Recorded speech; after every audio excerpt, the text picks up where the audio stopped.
വാർത്തകൾ വിശദമായി നോക്കാം.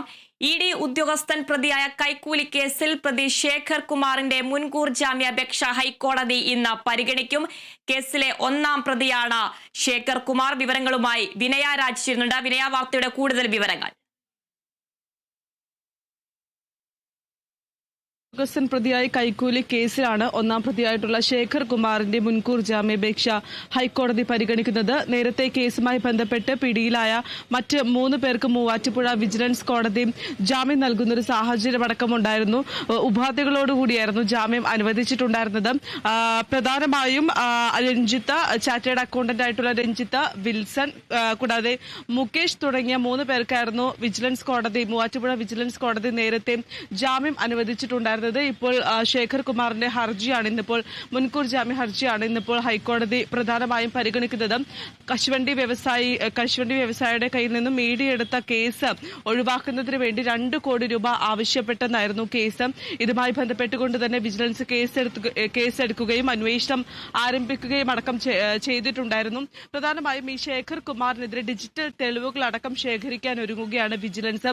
നേരത്തെ ഇതുമായി ബന്ധപ്പെട്ടുകൊണ്ടുള്ള നിരവധി തെളിവുകൾ ശേഖരിക്കുകയും ഈ കയ്യിൽ നിന്ന് മേടിച്ച്, അതായത് ഈ കശുവണ്ടി വ്യവസായിയുടെ കയ്യിൽ നിന്ന് മേടിച്ച പണം ഉപയോഗിച്ച് പല സ്ഥലത്തായി സാധനങ്ങൾ, വീട് ഉൾപ്പെടെ വാങ്ങിയതായടക്കം വിജിലൻസ് കണ്ടെത്തുന്ന ഒരു സാഹചര്യം അടക്കമുണ്ടായിരുന്നു.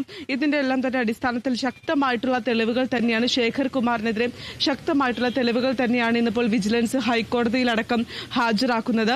പ്രധാനമായും ഇ.ഡി. ഉദ്യോഗസ്ഥനാണ് കേസിലെ മുഖ്യപ്രതി എന്ന് തന്നെയാണ് വിജിലൻസ് അടക്കം വ്യക്തമാക്കുന്ന ഒരു കാര്യം. നേരത്തെ ഇതുമായി ബന്ധപ്പെട്ടുകൊണ്ട് തന്നെ മുൻകൂർ ജാമ്യ ഹർജി ഹൈക്കോടതിയിൽ ഫയൽ ചെയ്തപ്പോൾ തന്നെ പ്രധാനമായും ശേഖർ കുമാർ വ്യക്തമാക്കിയ ഒരു കാര്യം, തനിക്കെതിരെ നടക്കുന്നത് ഗൂഢ ലക്ഷ്യമാണെന്നായിരുന്നു ഹൈക്കോടതിയെ അറിയിച്ചിട്ടുണ്ടായിരുന്നത്. അത് തന്നെയായിരിക്കും ഇന്ന് വീണ്ടും ഹൈക്കോടതിയെ അറിയിക്കുന്ന ഒരു കാര്യമെന്ന് പറയുന്നത്. താൻ ഒരു ഇ.ഡി. ഉദ്യോഗസ്ഥനായതുകൊണ്ട് തന്നെ ഈ കേസിൽ പെടുത്താനാണ് നോക്കുന്നത് എന്നടക്കമായിരുന്നു ശേഖർ കുമാർ വ്യക്തമാക്കിയ ഒരു കാര്യമെന്ന് പറയുന്നത്. ഇന്നിപ്പോൾ എന്തായാലും ഹൈക്കോടതി കേസ് പരിഗണിക്കുകയാണ്. നേരത്തെ ഇതുമായി ബന്ധപ്പെട്ടുകൊണ്ട് തന്നെ മറ്റ് 3 പ്രതികൾക്ക് ജാമ്യം നൽകിയിരുന്നു.